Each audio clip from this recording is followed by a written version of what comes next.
You are Mr. 300.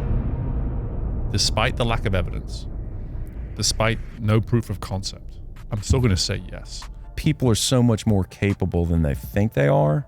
They just don't believe it. Right. And if you can teach them how to believe in themselves, everything opens up to them.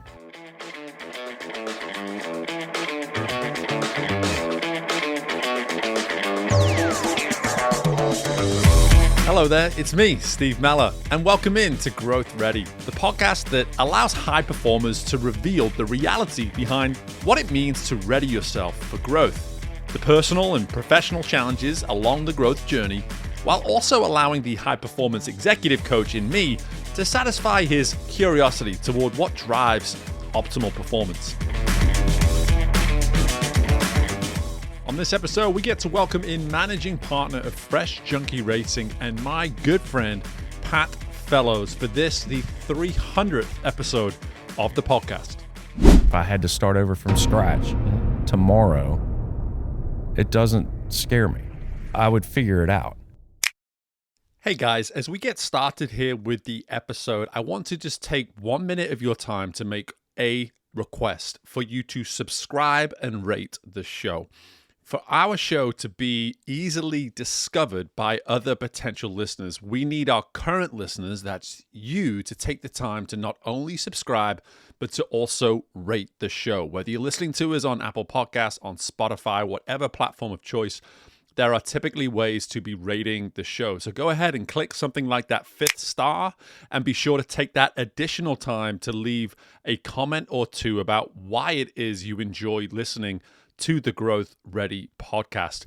Your efforts on this will allow our show to be more discoverable, which means we're going to find more listeners and continue to have that significant impact on the community of human performance and personal development that I know you are all benefiting from by being listeners to this show.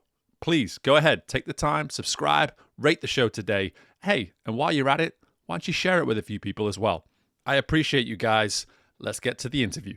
Hello, and welcome in to an in-person opportunity for me to bring the GrowthReady podcast to you. I'm so excited today to be sitting down with longtime friend Pat Fellows. And Pat has actually been on the show when we were Career Competitor, and we did 2, I believe, annual chats with Steve and Pat.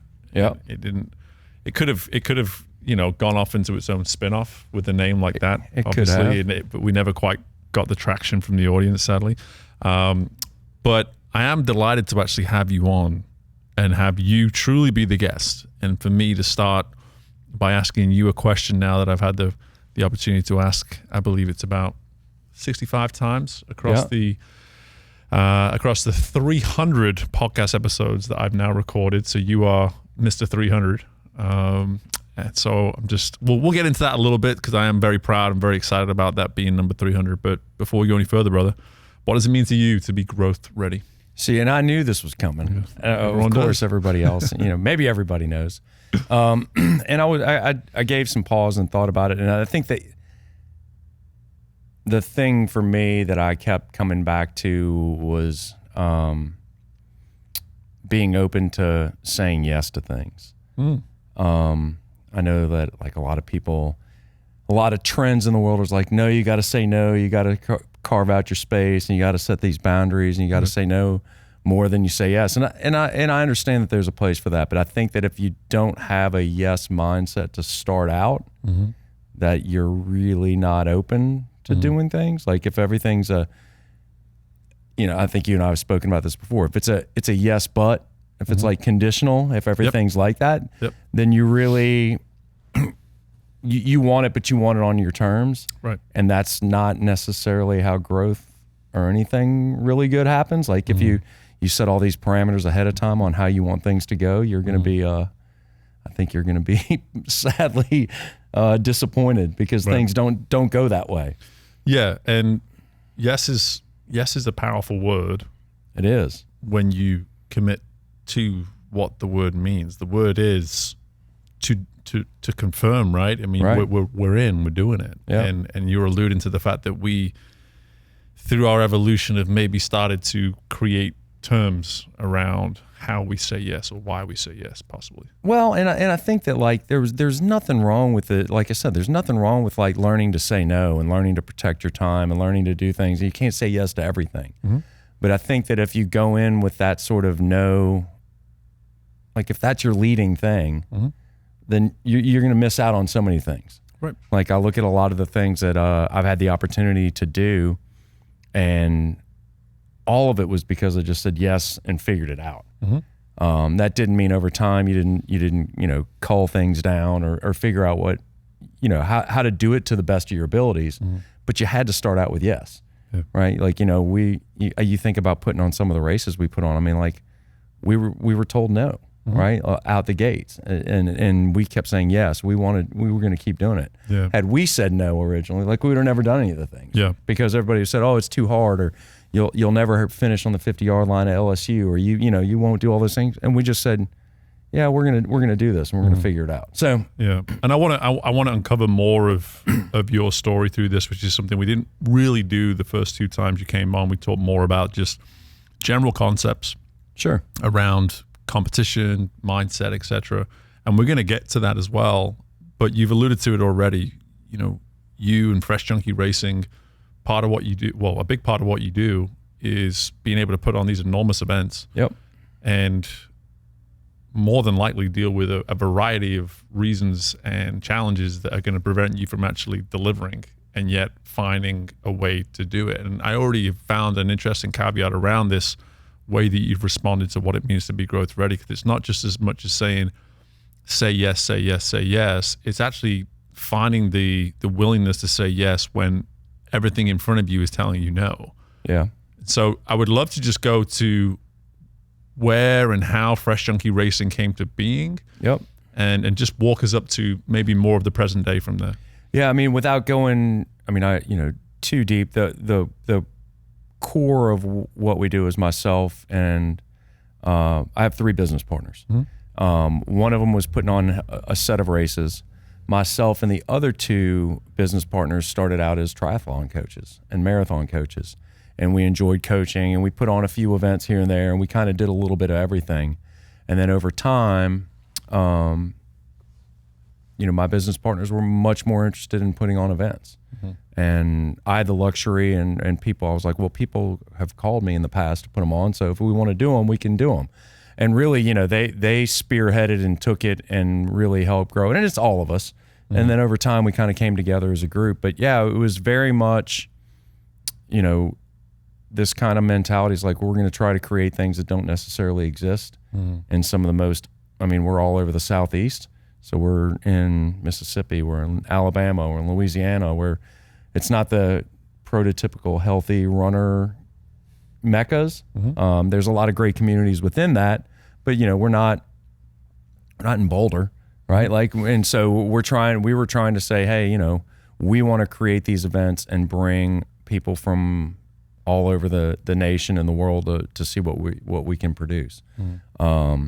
And yeah, so it started in 20, we started putting on events here and there, and I started in maybe 2004-ish. Mm-hmm. But Fresh Junkie Racing itself, and its really kind of core group, we're going into the 15th year this next month of the Louisiana Marathon. Mm-hmm. And we had been doing it for a couple years before that on a little bit smaller scale, but that was kind of the big, let's say turning point, but that was like, we're going to put on this race, and we had no idea what we were doing. Mm-hmm. It was, we brought in people that were more talented than us that helped us execute it, and we didn't know what we were getting into, and we thought for sure we would get to where we are now, which is going to be about 10,000 runners pretty quickly. Yeah. And there was ups and downs along the way, but like we just said yes. Yeah. And figured it out. And then, over the last 15 years we now have 15 events, 4 states and all over the Southeast. And most of it, a lot of the events we put on, like people when we put on a cross country festival in Tallahassee, we took this world-class course and we said, well, this is really cool. Why don't we light it up and do it at night? Mm-hmm. Right? Like, it was just fine the way it was to hold a meet on. Right. But like, well, how can we push the envelope and create something super cool. Yeah. So, yeah. So when you're in this space of this yes mindset, if you will, Yeah. and so that last example you gave, for you to pitch something like that initially to those that have brought you in, what does some of the no's typically look like in those situations when you're going in with this, like, we see what's possible here, we see what we could do, and we want to say yes to that? Are people just opening their arms and saying, sure, why not? Or are you, like, how are you navigating those no's, and what do they look like when they come? I always feel like a lot of times if you kind of take some ownership of it and you come in confidently, even if you don't know what you're going to do, but you're like, hey man, we've never done this, but we have a pretty good feeling that we can pull it off, that people, we've been doing events for a long time. So they can see kind of our track record, like, hey, LSU told us we couldn't finish on the 50. Now we have 5,000 people that finish on the 50. Right. They told us in no uncertain terms, this was years and years ago, we pitched the Louisiana Marathon to them. They're like, well, people have done that before, and their little races will have 250 people. And we're like, we want to put 5,000 people through it. And they didn't get it. It took 7 years of getting in there. But what part do they not get in that situation? I think they just don't. I think that especially like running events, nobody. I mean, I don't know. I guess it's like, hey, if somebody says, hey, I want to put on a music festival like Jazz Fest, you go, oh, I know what Jazz Fest is. I'll put it on. Yeah. You say, I want to put on a 2-day running festival in Louisiana celebrating food and music and running and all together. They're like, okay, cool. Well, how many people really want that? They don't have a point of reference for what it is. So there's no evidence. And so there's not as lot of evidence to it. Here. Yeah, and at least here, in the Tallahassee deal, the guy we talked to, there's other races around the nation that light up courses. And so that wasn't so unique, but nobody had done it there. Right. And they sought us out because they had seen what we had done in some other events. It's like they didn't even know if we did cross-country events, which we hadn't. Right. And, we went out on a site visit, and me and one of my business partners ran. I was like, man, this place is great, but what if we did it at night? And he looked at me and was like, there's no way they're going to do that. I was like, I bet you they'll do it. Yeah. So I guess it's, how do you get around the nose? How do you do that? For me, I think it's, the yes has to be a conviction almost, right? Like it's more than just yeah, sure, we can do it. We don't know how. We'll figure out. You have to be like, this would be the coolest thing ever if we could do X, Y, and Z. Right. The first year was a kind of small event. Yeah. I don't want to say a failure, but it wasn't on the scope that we wanted it to be. We thought it could be, yeah. Teams saw it, and we tripled the size between year 1 and year 2. And now people are already emailing us like, that was the coolest cross country event we'd ever did. Are y'all doing it again next year? So it's sometimes you got to have people that trust you to do what you can do, right? And then you have to go out and execute it. Yeah, but what I'm hearing, which I think is so important, is really why I'm so glad we've already arrived at this, because I think this is such an important topic around growth. There's so many examples out there of folks that at some point have said, despite the lack of evidence, despite no proof of concept, I'm still going to say yes. Yeah. And that, our listeners aren't going to know about all of the other entrepreneur quests that you've gone down. And we may touch on those today. But for me, even just what you've done with Fresh Junkie Racing stands alone as a body of work that proves that we don't need to know for sure. We don't need the body of evidence that proves that this can be a concept that works. We just need to be willing to consistently say yes. So specific to you, brother, like, how come you're capable of doing that? Where does that come from with you? Where does that ability to say, despite knowing that there's no evidence, right, I still want to lean in and I still want to say yes? I think for me, I don't know if I've always been that way. I've always been like, why not? I mean, I wanted to be a musician for 10 years of my life, right? Like, you better have some conviction and be willing to, continue to do it regardless of, what the rest of the world is telling you to do. And then I worked in the restaurant business for 20 years. Like those are things that for sure teach you, like, hey, you've got to be resilient. You got to be up for the challenge. I think that I've always been kind of wired to want to do things. I don't know. I don't want to say it's like a ton of like self-confidence in it, but again, it's almost so like, well, why not? Like, why can't we do that? Like, who's to say? Yeah. And I don't know. I think I've just always been kind of wired that way, and almost to a fault. Like, there's been times, and I know that, my trials and tribulations in the restaurant business, there was always this, well, this is the way the industry does it. Mm-hmm. And I was always just kind of like, well, why? Mm-hmm. Like, it was always this kind of questioning, kind of status quo things. Like, this is what everybody says you're supposed to do. Right. And I would always be like, why? Well, and some of those things I should have just done instead of beating my head against the wall and trying them. But that willingness to do that was just has been kind of how I've approached things. It's like anything. It's like coaching. It's like the things that we've talked about personally one-on-one. It's like, when you and I talked about your business, and I was like, sure, of course you can do it. Yeah. Right? Like, there was never, like, when you brought it up to me and you're like, what do you think? Do you think I can do this? And I said, of course you can. Yeah. Right? And like, that's kind of how I want to say look at the world. That's a little bit too broad, but in a way, that's kind of how I think that, it's like, yeah, why not? Why can't we? But I just relate so much to it. And the way I've always looked at it is going back to my upbringing, there was so many excuses that I could have used to settle. Yeah, I guess.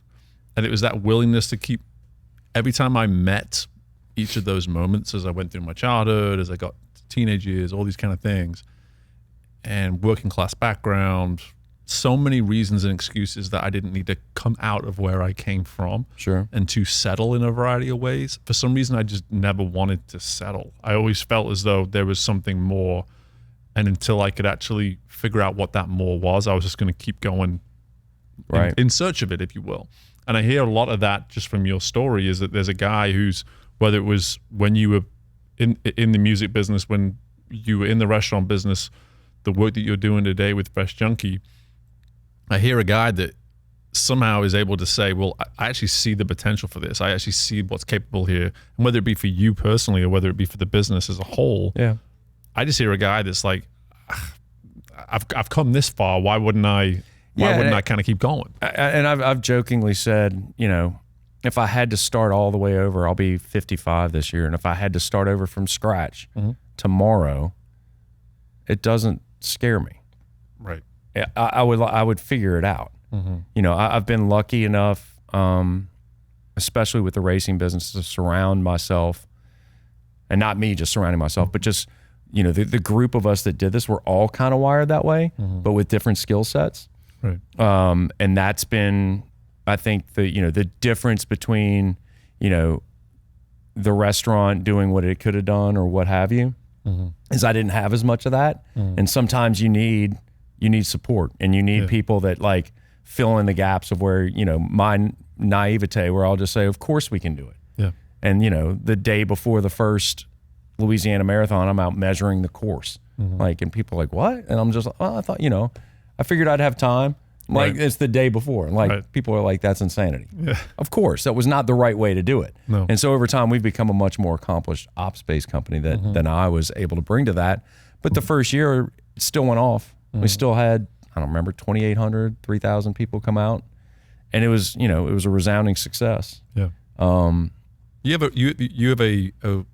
You just said, like, you have a willingness to say, like, hey, if it was all taken away, right, that I'd figure it out. I'd figure 100%. It out. And for me, going back to what I was just saying about my own upbringing, is I see so much evidence of a kid and then a boy and then a man that was just willing to figure it out. And I think that's such an important message in this whole concept of growth, but more so in the second part of what we talk about on this podcast, which is the readiness. It's like, instead of looking ahead and saying, like, what evidence is there of something already existing, look back and say, what evidence is there of the fact that I can actually take this on? Right. Like, I'm actually capable. Like you said, even if everything were taken away from you right now, you would still have this body of evidence of what you're capable of doing. Yeah. Which is why you would figure it out. Yeah. And I don't know. I think that it would, of course, like, I don't want to start from scratch. However, I have enough. I mean, I get excited, even almost like if you said, "Oh my gosh," some people are like, "What if I lost my job? What if I lost this? What would I do? What would I do?" And I look at those times and go, "That's exciting." But isn't that why people play it safe though? Isn't that why people play it safe? Because they operate from that fear. Yeah. Well, of course, everybody. I mean, and look, I have fears, and we all. Yeah, we have fears. I'm not naive. I'm not like some super person. I'm just like 100%. Just with regards to things like that. Like starting and trying and doing those types of things. I have. I've said this to people. It's like it's like things tend to work out for you when you think that things are always going to work out for you.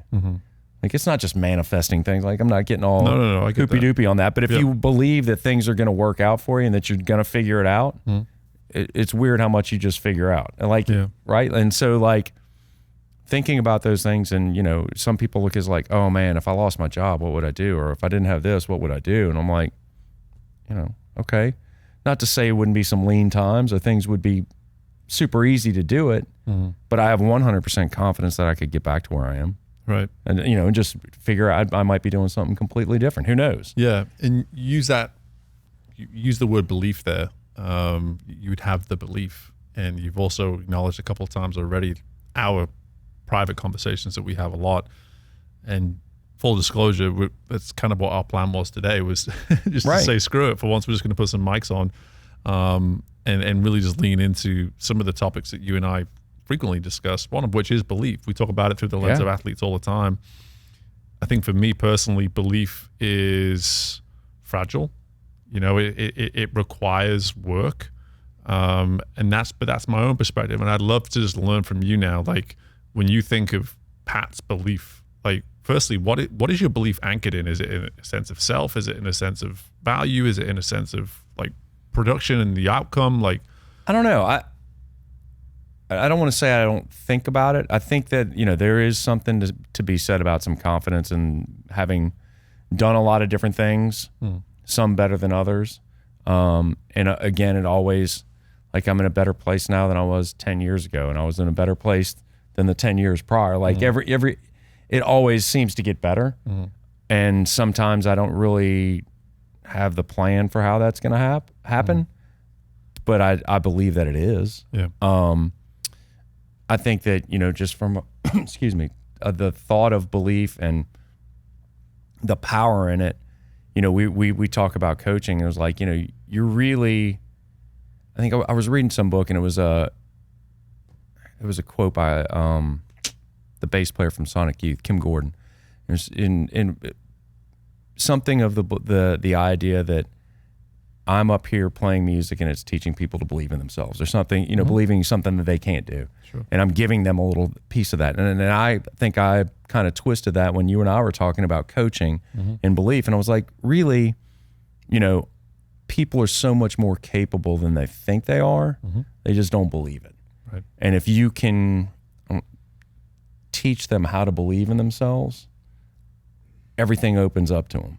Right. And it's a hard thing. And there's no like, here's the manual on teaching belief. Yeah. It's about consistency. It's about reinforcing consistency. It's about, a lot of times getting people out of their way from saying, oh, I can't do that. Right. Like, or I always look at things like, of course I can. Right. Even if I can't. Even if I don't. But it's a small turn of the switch, right? It's like, yeah. But that's what, to me, if you talk about what belief is, that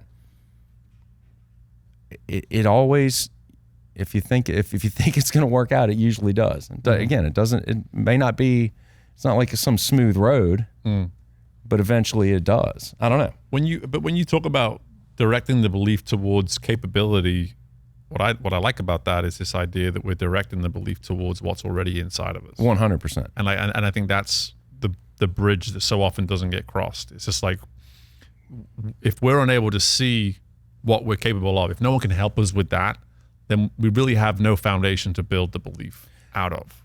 I think that, everything from athletics to business and everything in between, relationships, like everybody is capable of so much more than either they allow themselves to achieve or ever even recognize that they couldn't. They get so trapped in where they are, and maybe some of those things are safety. Maybe it's some of the things that they were taught, growing up. Oh, you go out, you get a job, and you do this. But then what happens when they're 50 something? They lose a job. They don't know what. Some people wouldn't know what to do. Right. How have you figured out your capability? Like, when you look at your life as a body of work, like, how did Pat identify with his own capability to form this belief that you've created to be able to say yes more often than you say no? Well, I mean, it's probably something that goes back to what you alluded to at the beginning, or maybe it might have been another conversation, but there's an expectation, right? Like, what we expect to get, we get. Like, or if we have a athletic performance, if we expect to do X, Y, and Z, we usually get that. Right. If we decide to, if we decide just to try to be better, we're never open to being our best, because we kind of say, better is always like, I got to do better. I got to do better. Right. Sometimes like, well, today I'm going to give it my best. Yeah. And if that's all I got, that's what it is. Yeah. Right. Like, so it's it's consistency, it's expectation. Those are the things that I think that you ask me these things like, how did you realize? I don't know that I ever realized it. To me, it's just kind of where I turn to a lot of times. Do you just inherently feel like you have greater capabilities, and that's why you're willing to believe? Yeah, and I think that I'm always. I mean, it's like, again, I keep bringing up athleticism. I'm not the best athlete in the world, but I for sure understand and want, and I expect a certain level, right? And maybe it's just effort. And maybe that's where my belief comes in, is I know that, I might not always do it right, but I'm gonna expect to show up and work hard and do the things that have to be done to do it, get it done. Which is such a great point. Like, you can have capability in your effort. Like, that right there. It's like, capability is not, it's not specific to just an outcome or a result. And I think that is such an important part of this, is, just to go all the way into all the different facets that make us who we are and that provide the potential or the talents or whatever it is that we have, for you to acknowledge there that, hey, listen, sometimes it's just about my effort. And can I believe that I'm going to give the effort that is necessary, specific to whatever this may be? And you've done some, from a physical standpoint, you've done some absolutely bonkers things. How far did you swim? 37, 32? 34 miles. 34, somewhere. I knew I was in between. 34-mile swim in one going. All right. So that was typically something I would knock out over about 4 days, spread out around different practices back in the day. You did it in one body of work, not in a pool, in a big body of water, and that right there is not about, I would have to assume none of that was about doing things better. It was about what could your best be at every single juncture of a 34-mile swim. Well, and a good friend of mine asked me before I did that, he's like, do you even know if you can swim that far? And my answer to him was, I never considered I couldn't. And I mean, I didn't mean for it to be a cool soundbite. Sounded cool, though. But it was 100% the truth. My friend, and this is a guy who's a great friend of mine, and he's always kind of that guy that always kind of twists things a little negative. Like, hey, can we really? And I'm like, yeah, we can. But this was like the day before the swim. And it had never entered my mind that I wasn't going to be able to complete it, right, and not be able to do it. And until that day, when he said it, I was like, well, I don't know. Can I? I think I can. Well, I still got to get in the water tomorrow and, X amount of time. So we're going to find out. Right. But those are the things that, again, like, when, we've talked about like mental toughness. What is it? Sometimes there's a power in just being like, I don't want to call myself clueless about things, but like not considering that it's like saying, all right, to do this, you have to get up every day and you have to swim 8K a day, or you got to do whatever. And people are like, how would you do that? And I was like, well, that's what I signed up to do. So like, that was it. Like, that's what I'm going to go do now. Task at hand. Right. Like, so it wasn't that big deal. It was like my coach during the time. She's like, you never questioned a workout or didn't do a workout or whatever, except for an injury once. Why was that? I was like, well, I asked you to coach me.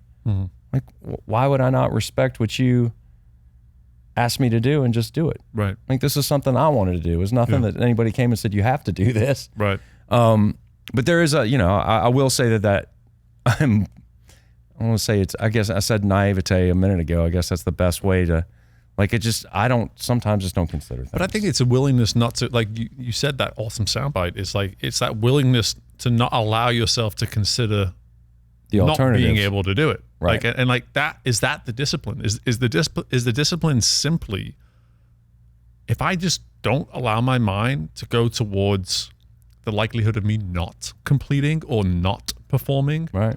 like, can we entertain simply what it means to perform, what it means to do something to completion, what it means to be at our best, without having to even go down the other path? Because the other path, what does it actually lead to when it comes to forming belief? Yeah, well, it's terrible. I mean, it's not. It's totally a waste of time and totally counterintuitive to achieving the things that you say you want to achieve. Right. But most of the world is wired that way. I mean, you were just saying, like, oh, I could have made all these excuses growing up, and like the world looks for reasons why they can't a lot. And I don't think that I've ever, even if the likelihood of success is low, I still don't consider that it's not possible. Right. And can you teach that? Probably. I mean, I think that there's a power, like you can talk to people and you're like, okay, Steve, let's say you're like, I would, but X, Y, and Z was like, all right, what if you stepped out of yourself and looked at it as not you? Look at it from an outsider and tell me the whys you think you can. And when you say that out loud, does that seem like who you are, or does that seem realistic? Yeah. And most times, 9 times out of 10, people step back and go, I don't know why I even think that way. But until I could separate myself from it, I had no idea. Yeah. I guess I just, again, like I can be negative. I can get down. I've talked at length about depression and different things that affect me and blah, blah, blah, blah, blah. I'm not saying I'm like sunshine and rainbows, but at my core, I truly believe that we can do a lot of stuff. And I want to go to the negativity and the openness around depression. It's something that I myself talk about often, have written about, you write about consistently in a lot of your work too. And before I go there, though, I think what's so important from what I'm hearing is that there is a chance here for someone listening to not have to worry so much about having the 10 lessons behind how we can possibly do X, Y, and Z when it comes to following through with a commitment or whatever it might be. Like the self-help book that is going to change your life and make you see everything differently. I think what you're offering here is just simply an awareness to this. Is like, hey, at the end of the day, if we can just simply focus more on what we need to do to bring something to completion, what we need to do to make something a success, what we need to do in order for us to be at our best, and just refrain from that tendency that we've maybe had before to go, yeah, but what if it doesn't work? What if I can't do this? Yeah. And just focus all our energy on moving forwards in some way, shape, or form. The belief's going to come. There's going to be some pitfalls. I'm not going to say it's going to be all sunshine and rainbows, but at the end of the day, that belief can be formed just by a simple shift in perspective where we say, you know what? My discipline's not going to be so much around staying the course and doing the work. My discipline's going to be more about not allowing myself to get distracted by the potential negative outcome. So to speak. And like negativity, depression, all those things, all add up to, all can give you like not knowing even how to start, not even know how to do it. And, trying to figure out like, on times when things aren't going great, like what's the next thing to have positive motion towards it? Because if I'm not, then I'm just sitting spinning. Right. Like that happens. Right. Like, again, it's not, I'm not some perfectionist just wakes up and grinds out everything all the time and it's super easy and I don't consider it and blah, blah, blah. Like on days that it's hard, but you're still like, What does sitting and spinning feel like for you? I mean, I want to go there with you now like that. Because again, there's probably going to be things here you say that not only resonate massively with me, but probably resonate a lot with other people too. It's just when you feel yourself in that sitting and spinning kind of pattern, like what does that look like for you? For me, it is it's for sure like a paralysis of even getting anything done. Right. And I fall into it yearly, like every, I think it's a stress reaction too. It's like you take on too much or whatever and you kind of get overwhelmed. you kind of go, oh, I'm supposed to be doing this. I'm not doing this very well. Other people are having to pull some slack for me because I'm not doing it well. It doesn't feel great. And those things just kind of compound and keep doing that. And then it becomes hard for that not just to be the narrative you're telling yourself. I think that we all, I'm for sure tell myself things that I can't do. Just, we just spent 20 minutes talking about an inner belief in those things, and I still do. Yeah. But I still spend an enormous amount of time thinking about what I should be doing and what I'm not doing and what I ought to be doing and like all these other things. So like the two can coexist. It's possible. 100%. So for me is hard. It's about getting back, making sure I'm exercising, making sure I'm getting it's simple things like that, but those things actually help those things, right? Like setting the tone for the day. Getting back to like waking up in the morning and exercising and realizing I've had some health issues and realizing going on a run a couple weeks ago, and I was telling you the big goals that came through just on a run, because I was like, I'm my best when I'm exercising regularly. It clears my mind. It helps. It's like, all right, the day is, I ran, I swam, I did something, whatever. I ate breakfast, and then I wrote for a little while. I did whatever. Like the day's already started. Like I've done things. It's when I fall into those things. Well, I'm, really not even training for anything right now. My health isn't great. Blah blah blah. I can't do this. Can't do that. Next thing you know, you're like, and it's probably been the last 2 or 3 years. That's been the worst that it's been in 20 years for me. Sure. But again, we had the conversation like, hey man, you told me that you were your best for 25 years when you were swimming every day or whatever, or exercising, waking up in the morning. And I asked you, well, why aren't you doing that anymore? And you're like, I don't know. Well, because it becomes easy, right? And it becomes easy, and it becomes it becomes self-fulfilling. It's like, oh, I missed yesterday. Well, today doesn't matter. Like it becomes easier and easier to not to. Something you were saying here though, man, which I think is important to emphasize, is that just to make sure people didn't hear it wrong, is that we were just saying before that we can form belief by simply focusing on how do we keep moving, how do we keep progressing, and refraining from looking at potentially like, oh, what would happen if, like, what if I couldn't do this? And then when I asked you about sitting and spinning and how you describe that, the mind can go into a direction of like why I shouldn't, why I couldn't, how I'm getting in my own way, all these different obsessive things that I think I need to be tackling right now. But at no point are we allowing ourselves for those thoughts to necessarily go to, so why bother? Right. I didn't hear that from you. Well, and like I said, at the core, I still believe I can. Exactly. And so, again, I think that's the thing for me that, like I told you, I was like, all right, maybe I can't ride. Maybe I can't do X, Y. I can't do long distance swimming anymore or whatever.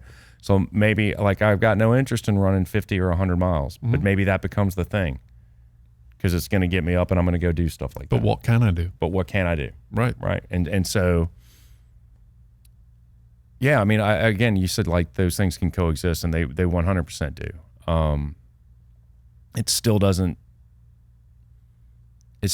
change my kind of core belief that we're all capable of a lot more, not just me, but that I believe in both me and I believe in other people's abilities to do that. Right. No matter what. Yeah. And, that's good. The other thing I'll say, and, when you talk about sitting and spinning and depression and anxiety and all those things, what I do know is that and I say you guys like you and I, and I'm using us specifically, not as some sort of thing. Yeah.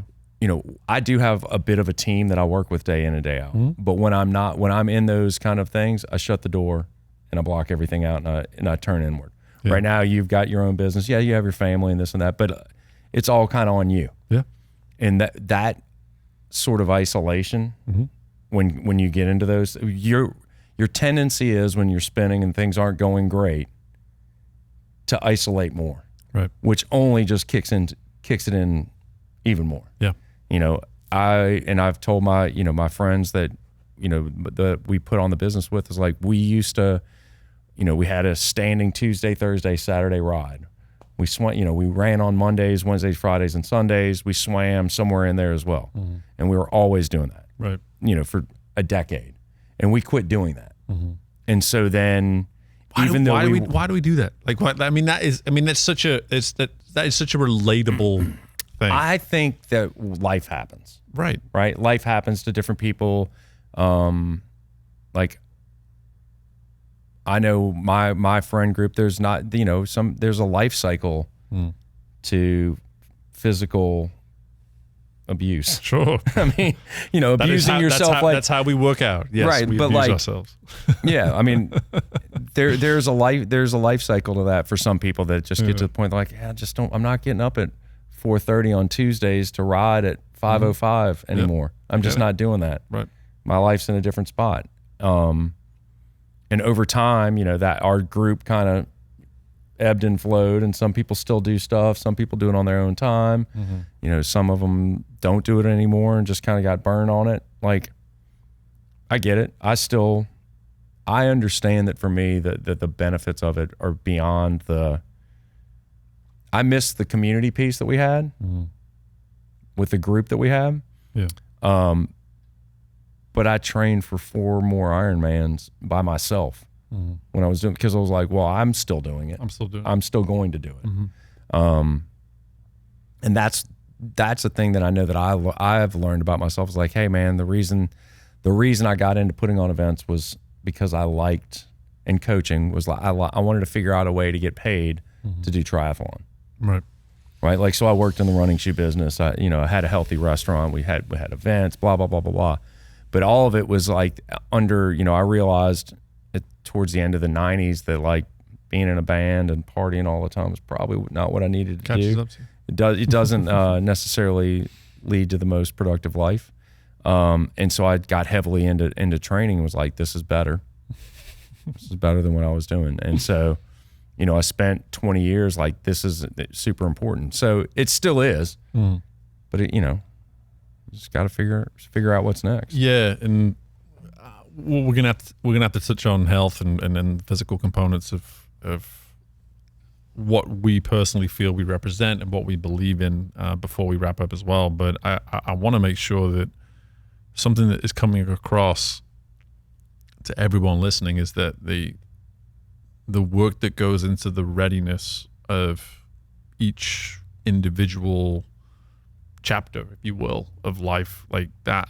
So much of what you were alluding to here is like, how do we manage the ebbs and flows that come at us and say, okay, on one hand, this is what I commit to, this is who I want to represent in terms of how I show up consistently. But on the other hand, how willing am I to do the work on myself from an awareness standpoint to know how I'm getting in my own way, right, as well? And how do I manage the two? And because I think when we think about, okay, this is who I am at my best, this is when I know I'm flourishing, this is when I know I'm in the right direction, versus this is how I get in my way.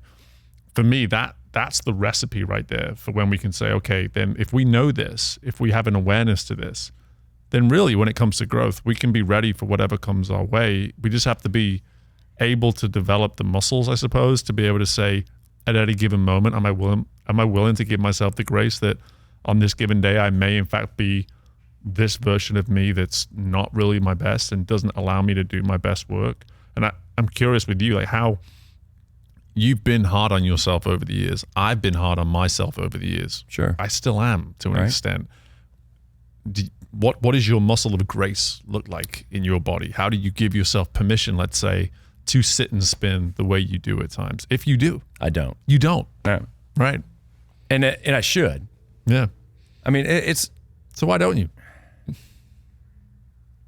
I'm not sure. I wish I could define that. Yeah. I really do. Yeah. Giving myself permission. It's kind of like this. It's like, it's something you and I have spoken about again with business. Like, it's super easy for me to sit on the outside and go, Steve, this is where I think I can help you. Because I'm on the outside looking in. True. Right? Like, but you're in it the whole time. Right.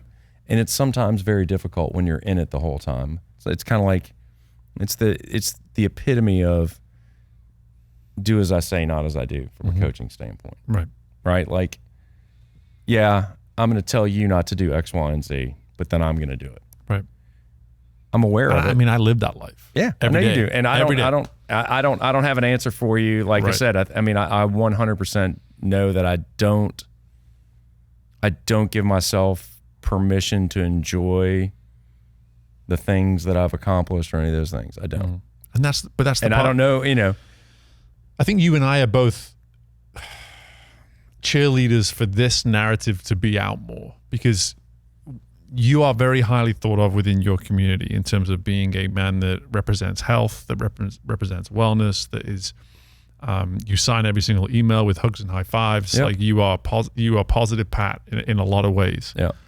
And you're sat here saying that at the end of the day, not only do I fall into these headspaces that aren't good for me, but I don't even give myself the grace for falling into it when it happens sometimes. Right.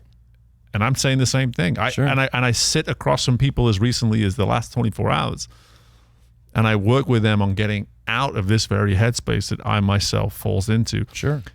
And what I'm trying to allude to is that it's okay. It's okay for us to have the right words for others without necessarily being able to keep our own shit together. I mean, look, you know, I think it's, what I'll say is I understand that one of the things that brings me joy and makes me happier is helping others. Mm. And if I have the ability to help somebody else get out of it, that matters to me. Yeah. That feels good. Yeah. That I can't do it for myself. I mean, there's of course I have times of it. I of course know that I'm blessed beyond belief. Like right. I get that part it too. I understand. I don't think that's what we're talking about. Yeah. It's not. But while understanding those things, it still doesn't mean I'm like, yeah, but that's good enough for others. That's not for me. Right. Some people can actually, that blessing is enough and they don't have to go any further. I don't know I've yet to figure out how to get outside of that. I try to do my best to, again, I think looking out always is helpful. Mm-hmm. Looking, you know, making anybody else, touching anybody else from making their day, like the smallest thing, those things bring me joy. Mm-hmm. Those things matter, I think, a lot in the world. Mm-hmm. And I think that looking outward like that is one of the most positive things in my life. Yeah. And, you know, even teaching, you know, working with a client who's an athlete and like giving them, teaching them to, and making them give themselves grace. Like, right, exactly. Like, I'm going to make you talk about this until you figure it out that you deserve some gratitude and grace and blah, blah, blah. And what you did was enough. Right. Like, that feels good. Yep. Again, maybe I feel it more than I think I do, but I feel like as a default, no.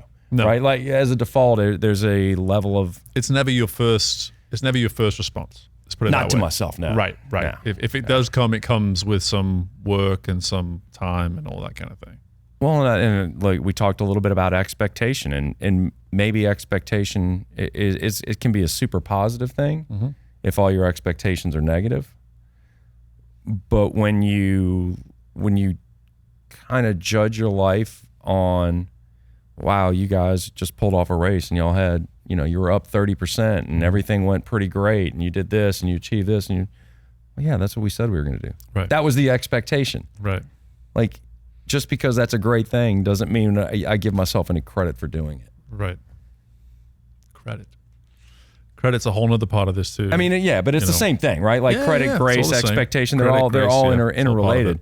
But that's one of those things. It's like, I don't know. Yeah, I don't know how to make myself do that. And that's okay too. Well, it's super cheesy, but one of the first things when I started getting into the public space of speaking, I put this little slogan beneath every single title of my speeches, and it was, I realized my potential by helping you realize yours. Yeah. And very cheesy, but at the same time very true. It was, for me, I've always gotten so much more. It's why I found and fell in love with coaching. I got as much as I would pour into myself as an athlete once, I get so much more of a return watching others flourish. And of course. I think what the part of that I love navigating with you here today is that through that work, because we are pushing and supporting others to perform at whatever levels they're trying to perform to, we're also pushing ourselves. But the support piece is much harder to do when left to our own devices. 100%. I mean, it's all, I don't know if it almost always feels better to help somebody else succeed at something than succeeding yourself. Right. I think. Yeah. 100%. And maybe that's not why I was never a world-class athlete. Like, that was not my driver. Yeah.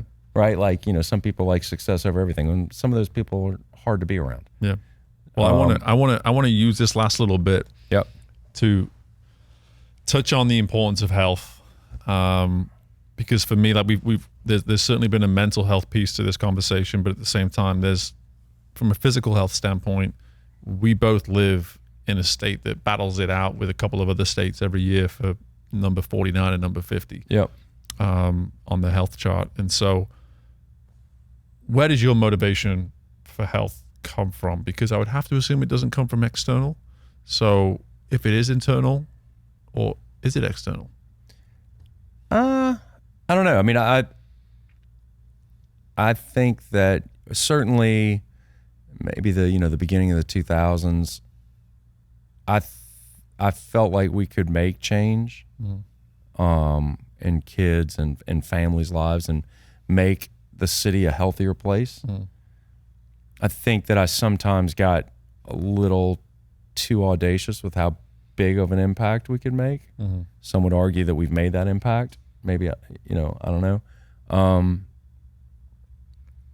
Again, for me, I think that it just became, there was a passion for health. It seemed like a no-brainer. It seemed like, eating well was not as hard as everybody thought. Right. It seemed like exercise is not as hard to me as everybody else did. And I mean, I swam growing up, but make no mistake, I took off the 90s, all of them. I mean, I didn't do one healthy thing in the 90s. Right. And so I understood how easy it is to not to. And, I just, it just seemed like I don't want to, not like a moral thing, but it just seemed like the smart thing to do, or the right thing to, like, hey, y'all, like, it's not that hard. Like, you can still have fun. You can still drink. You can still do things. Like, but it was like, because 90% of the time you do better, or you eat a little bit better, or whatever. Like, I don't know. I'm trying to think of when did I turn that switch, when it was just like, became everything to me. Yeah. But it really did. But I like the fact that it has become everything to you, I think in itself is worth noting, but also worth just for people listening to help them understand the importance of why it is everything to you. Like, why is health everything to you at this point? Well, I mean, now having some health problems, like, you realize how easily that can be taken away. I don't know. I guess everybody's got to be, it became the thing that I latched on to as making so much sense and being a way to improve people's lives. People are feeling better. It just in eating better and exercising. I mean, like, every doctor worth their salt in the world will say, like, there's the two things you can do: eat better and exercise. Like, it's right. And how many other problems and different health issues. I mean, can't even dive into how unhealthy we are as a nation, not just states. It's mind-boggling. And for people to go, oh, it's so impossible, I can't do that. And I'm like, it's not. You just you have to. You just have to figure out a way. But I actually love landing on the have to and encouraging people listening to identify why they have to. Because I think you have your reasons for having to make health everything to you. I have my reasons to make health everything to me. And in that, I actually think we're practicing so much of where we've gone with this whole conversation is like, we're saying yes to something that would be very easy to say no to. Yeah. You know, we're considering the reasons to understand how we can do it to our best, how we can explore what it would mean to do things to completion, and using health as a vehicle for discovering that about ourselves. I think that, you know, we talked about this, you know, we had that event that we did a couple years ago together, and I was sitting there just being everybody, even there that was there for a healthy event. Half of the crowd was like, yeah. And I was like, wait, this is y'all are the ones that signed up to do this. Right. And y'all are half-assing. You 1 foot in, 1 foot out. Right. Right. Like, get in. Like, and then, you know, further, like, I went back to saying, like, you know, with some of the executive coaching, different things that you work on, I was like, I mean, if it were me, I would be leading with, hey man, how are you eating? Are you exercising? Like, just from the, you know, you want to be growth ready. You want to be a good boss, a good leader, and this and that, you know, waking up in the morning, or if you're a night person, doing it at night and exercising, or taking your lunch and doing that, or doing, like, that matters. And it's going to make you better at everything. Whether you believe it or not, give me 30 days of doing it. And like, you could probably we'll find some measurables and see what you feel like as a leader and a husband and a dad and this and that. Like, you know, I've got friends with young kids still, and I'm like, you can live like this, but like, I was super healthy. And I still have health problems. You're not super healthy. If you have the same health problems I have, you're going to probably have a lesser outcome than I've had. Right.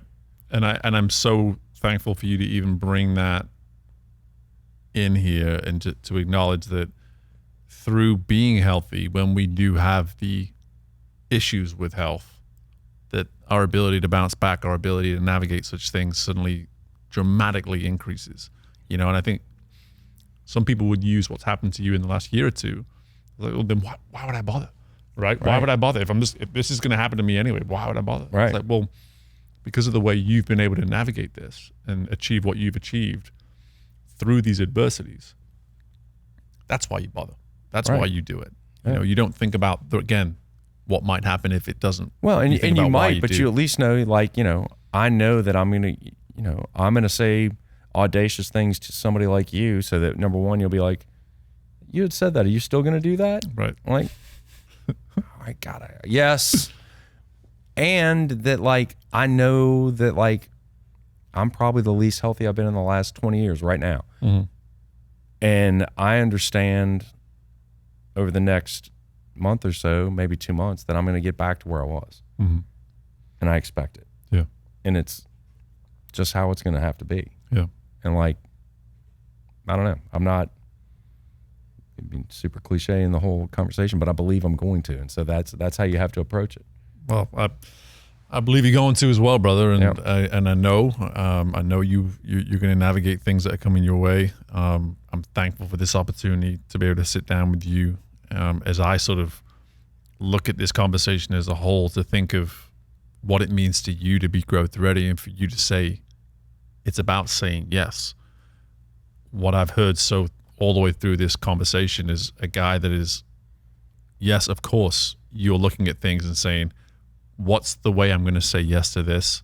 Therefore, what's going to allow me to then navigate it and step into it and give me that reason to then assess as I go, how do we keep going? How do we make it something that we can take to completion? How do we ensure that we can turn it into its best, all by leaning more towards the yes, as opposed to not having that discipline to move towards the no. Yeah. And saying, you know, sometimes it's also, I don't want to say as easy as, but some of the starting points, like, because that's what I said I was going to do. Right. And, like, that matters as well. That matters as well. So, episode 300. Very rarely will I say that I'm proud of myself, but I am actually proud of myself. I'm proud of myself to get to 300. I'm incredibly humbled and delighted to have someone that I've gotten to know so well in you, to be my 300th episode. I quite honestly, think about the theme of this conversation, have no idea how I got to 300. It had a lot to do with the fact that when I first started, I just said, I'm going to do a podcast. And once I started, it was almost as though it was my duty to keep going. Yep. You know, and so somewhat this is what makes this conversation so relevant to this being episode 300. It's why I'm so appreciative that we got to do it, and I knew we would cover a whole array of things. But in closing, I wanted to just turn it back to you, brother, and just say, like, looking out into our listeners sounds kind of weird to say it like that, but when there's a camera, you have to look out a little bit. Sure. But what is that parting message? What's that important word that you think we need? I think it's something that, you know, we've talked a lot about with training and like trying to live a little bit healthier or trying to get around some sort of adversity. Is like, you just got to start with something. And you have to, you know, if it's tough to start today, well, then you have to start tomorrow. Like, and then sometimes you have to try to convince yourself to start every day. But that if you do that, like, over time, it becomes that much easier. Yep. It's like, you know, it's easier to stay in shape than to get out of shape and get into shape. Yep. Or whatever. Yeah. But being able to convince yourself to start and believing in yourself, I mean, it can, if you're not wired that way, it can be something that you can make yourself do. Absolutely. Easiest way to start is by saying yes. There you go. Absolutely. Pat, appreciate you, my man. Thank you so much. Yep. And thank you, as always, for listening. Tune in to episode 301. I don't actually know what that episode's going to be as I finish out this particular episode, but I knew that I wanted Pat to be episode 300, and I knew I wanted to bring it to you in this format as well. So I appreciate you tuning in. I appreciate you giving me the opportunity for Pat and I to spend some time with you. And in the meantime, as always, best of luck with anything and everything you've got going on in your world. And I look forward to doing this again with you very soon. Bye for now.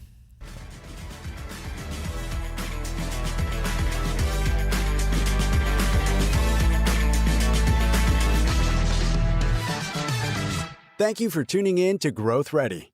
If you liked what you heard and are feeling ready to grow, be sure to leave a 5-star rating, subscribe to the show, and share the episode with someone you know is ready to fuel their growth journey today. We love our community, so don't hesitate to reach out to us at podcast@growthready.com. And until next time, we are Growth Ready, and you will be too.